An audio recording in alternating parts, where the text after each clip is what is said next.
Hello everyone, আসসালামু আলাইকুম। নতুন একটি রেসিপিতে আপনাদের স্বাগতম। আজ তৈরি করে দেখাবো মজাদার একটি পটল ভাজির রেসিপিটি ভালো লাগলে চ্যানেলটি সাবস্ক্রাইব করে পাশেই থাকবেন। পটল ভাজি করার জন্য এখানে আমি হাফ কেজি পটল নিয়েছি। এখন একটি ছুরির সাহায্যে পটলের উপরে সবুজ খোসাটা চেঁচে ফেলে দেব। তারপরে পটলের এক পাশে হালকাভাবে দাগ কেটে নেব, ঠিক একইভাবে অপর পাশেও দাগ কেটে নেব। সবগুলো পটলের দাগ কাটা হয়ে গেলে আমি পটলগুলোকে ভালোভাবে ধুয়ে নেব।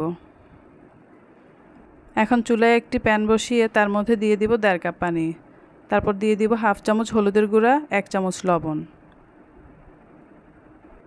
এখন একে একে দাগ কেটে রাখা পটলগুলো সেই পানির মধ্যে দিয়ে দিব।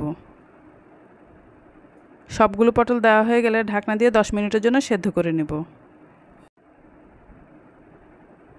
মাঝখানে একটু ঢাকনা উঠিয়ে নেড়েচেড়ে আবার ঢাকনা দিয়ে দিব।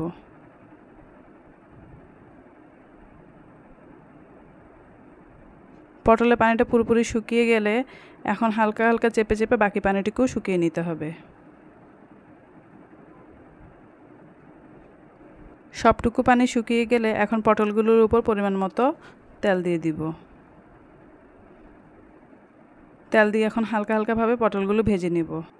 কিছুক্ষণ ভাজার পর সেই তেলের মধ্যে দিয়ে দিব হাফ কাপ পেঁয়াজ কুচি, সাথে দিয়ে দিব ফালি করে রাখা 2-3টা কাঁচামরিচ। এখন পেঁয়াজ ও কাঁচামরিচগুলোকে কিছুক্ষণ ভালোভাবে ভেজে নিয়ে পটলের সাথে মিশিয়ে নিব। এখন পটলগুলোকে পেঁয়াজ ও কাঁচামরিচের সাথে ভালোভাবে মিশিয়ে কিছুক্ষণের জন্য হালকা আঁচে ভেজে নিব। সবগুলো পটল চেপে চেপে ভেজে নিতে হবে। চুলার আঁচ মাঝারিতে রেখে এভাবে চেপে চেপে পটলগুলোকে কিছু সময় ধরে ভেজে নিতে হবে। কিছুক্ষণ ভাজার পর যখন ব্রাউন কালার হয়ে আসবে তখন ধনেপাতা কুচি দিয়ে পটলগুলো নামিয়ে নিব। তৈরি হয়ে গেল আমার মজাদার পটল ভাজি। রেসিপিটি ভালো লাগলে একটি লাইক দিয়ে যাবেন।